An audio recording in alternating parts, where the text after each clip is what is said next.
The untouchable True School Sports Empire proudly presents something the boxing game's been missing. Hey, what's going on? It's your boy BT, and I came here to talk some boxing with the thousands of True School Sports subscribers. Now, we're on our way to the gym, to Luis Ortiz's King Kong training gym right now, to get the morning, get this interview grind really going here in South Florida again, now that I'm settled back in. But we got some interesting news that I wanted to talk about on the way to the gym today. And it's interesting news because it's worldwide news.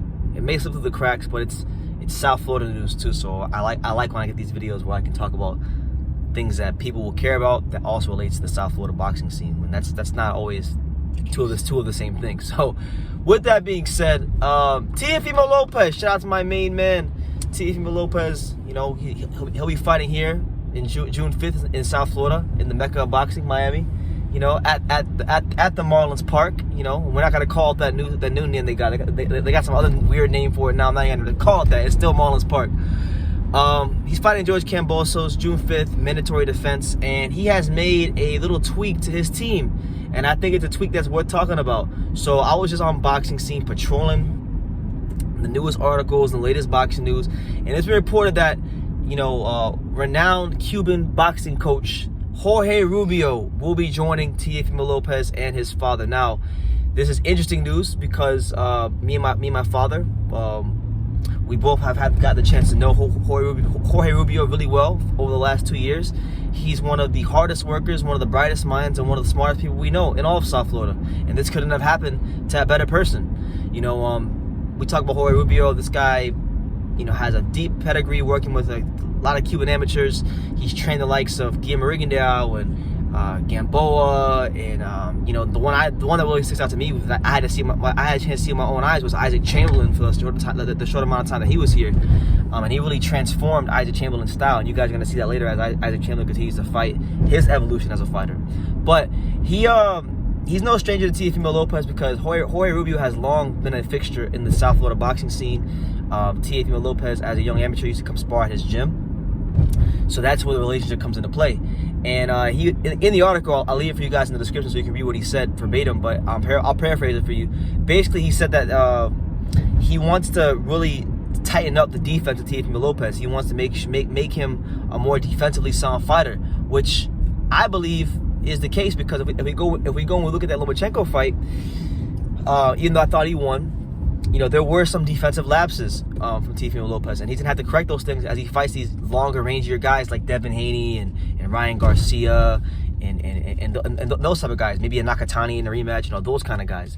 You know, those long, rangy guys. You know, those guys are the ones that will give Teofimo more problems than, let's say, a Lomachenko. You know, so he wants to add to the. He doesn't want to take anything from Teofimo Lopez or change who he is, but more so add. You know, it's like when you're making a great dish at home to eat. You know, you don't necessarily want to change the dish. You just want to add some seasoning. So he's here to add some seasoning, some adobo, if you will. If you guys are from South Florida, if you guys are Hispanic, you know, if you know, you know. The adobo seasoning is a must. But yeah, it's welcome news because I think first and foremost for Teo, he's got to tighten up defensively to become a better fighter, to become the best fighter he possibly can be. You know, when I look at Teofimo Lopez and I look at his skill set, I'm looking at one of the very few fighters in boxing who's young right now that I think has a chance to go down as an all-time great.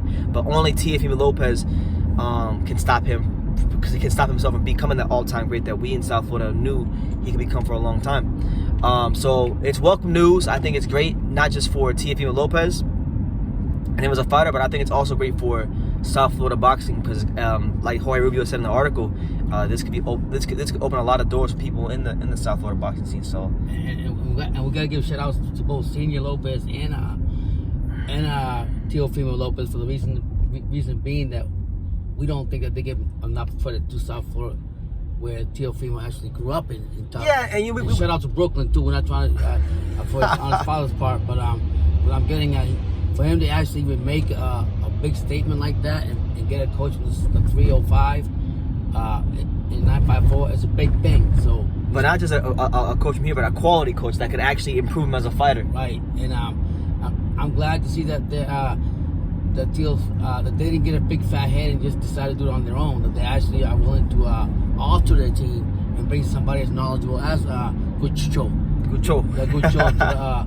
to train like a Cuban tremendous trainer in Cuban boxing also. So I think that's going to bring better for Teo and better for his fight with Camboso. So yeah, so that's great news. Yeah, and it makes a lot of sense too that they're making this move right now because we know Camboso is going to come to throw a lot of punches. We know Camboso is going to throw a lot of combinations. So if a guy's going to come to throw punches and you've shown in your last fight some defensive lapses, any man with common sense would realize, hey, maybe I should work a little bit on my defense, you know? So I'm looking forward to seeing what Jorge Rubio brings to the table. I'm happy for him because this is a guy, Jorge Rubio, who, I mean, he's over there at the Kangaroo Boxing Gym, a great gym. Shout out to Abel Gonzalez and Abel Gonzalez Sr. and all the fine folks at Kangaroo Boxing Gym. He's there all the time, giving his time. I mean, the first time we met Jorge Rubio, he was there at 6 a.m., 7 a.m. in the morning, sleeping in the ring. You know, this is the guy. This is the kind of fight. This is the kind of guy that deserves an opportunity of this magnitude. And I know with him and his dedication to boxing, he's gonna grab by the horns. And I'm hoping for Lopez's sake and for Rubio's sake that this could be something that really improves him as a fighter and makes him better. And I think it will. And I want to give credit to Junior Lopez, his father, and Teofimo Lopez for recognizing that, hey, just because they're champion now and just because they're undisputed champion doesn't mean that they stop improving or they stop trying to look for ways to get better. They're looking for ways to get better, and they have found a great, reliable source in Jorge Rubio to get better.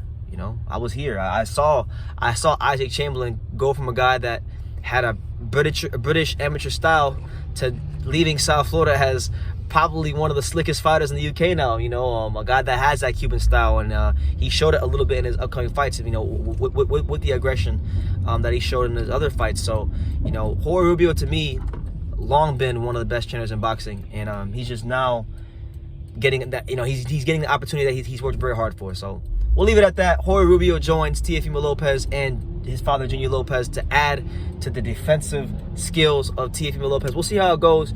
You guys let me know what you think in the comments down below. Make sure you take the time to subscribe. And like I say in every single one of these videos, you can love me or you can hate me, but I'm just a kid from Daniel. So until next time, take care, guys.